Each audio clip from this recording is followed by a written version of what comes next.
Alors ce roman-là, c'est un tome 2 sans vraiment être un tome 2. Je dis tome 2 parce qu'on retrouve un personnage qu'on a déjà rencontré dans un précédent roman de cet auteur-là. Mais en fait, on peut très bien lire celui-ci sans avoir lu l'autre. On n'a pas besoin d'avoir l'histoire d'avant, quoi. Et l'histoire de cet homme, Paul Kessler, on l'apprend dans les deux. En fait, il nous parle un petit peu de ce qui lui est arrivé quelques années auparavant, parce que Paul Kessler est un ancien flic qui a perdu son fils dans un accident de voiture, et ensuite il a perdu sa femme. Enfin bref, c'est un homme un peu torturé.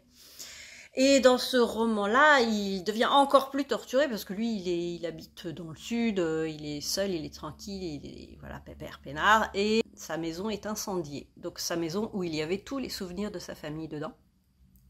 Incendie criminel, on retrouve très vite la personne qui a déclenché cet incendie, et il s'avère qu'il connaît cette personne, il l'a rencontrée dans une affaire 10 ans plus tôt, mais cette affaire, elle se passait à Lyon. Et cette personne va vouloir ne parler qu'à lui. Et lui, il veut comprendre pourquoi cette personne qui l'a aidé finalement 10 ans auparavant s'en prend à lui. Et il s'avère que cette personne, alors si vous voulez pas savoir qui c'est, on l'apprend au début, hein, on l'apprend assez rapidement, donc c'est pas vraiment un spoiler, donc je me permets de le dire. Si vous voulez pas le savoir, écoutez pas la suite de la vidéo. Et il s'avère que cette personne, c'est la mère d'une victime. Une jeune femme avait été tuée 10 ans auparavant, et ils avaient arrêté le coupable qui avait avoué, voilà. Mais ce coupable, il semblerait que finalement, ce soit pas vraiment lui. Alors la mère veut qu'on arrête l'assassin de son enfant, de sa fille. Et personne ne l'écoute, donc le seul moyen qu'elle a trouvé, c'est d'aller incendier la maison du flic qui s'est occupé de ça à l'époque pour remuer les choses. Voilà, donc Paul, au début, n'y croit pas, et il se dit, mince, si c'est vraiment ça, on a fait une bavure, quoi. On a mis quelqu'un, un innocent, en prison. Et cet innocent vient de se faire tuer en prison, en plus.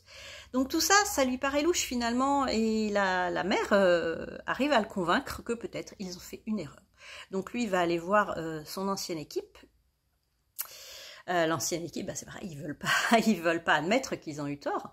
Et donc il va essayer un peu d'enquêter de son côté.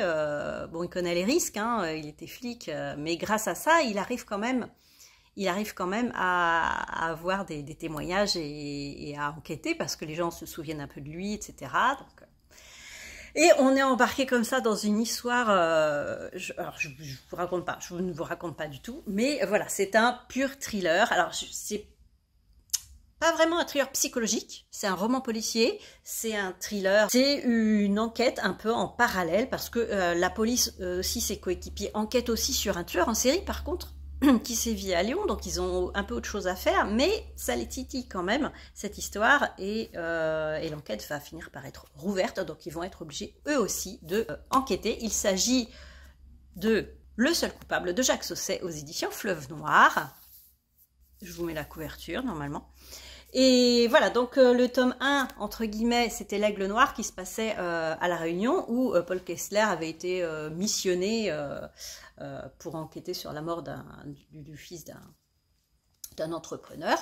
Et ici, donc, on le retrouve, mais en France métropolitaine, chez lui, et il retourne à Lyon, là où il travaillait avant. Donc on apprend un petit peu plus aussi sur les conditions qui ont fait qu'il a perdu sa famille. Mais voilà, vous pouvez lire indépendamment les deux, il n'y a pas de souci. Le seul coupable de Jacques Sausset.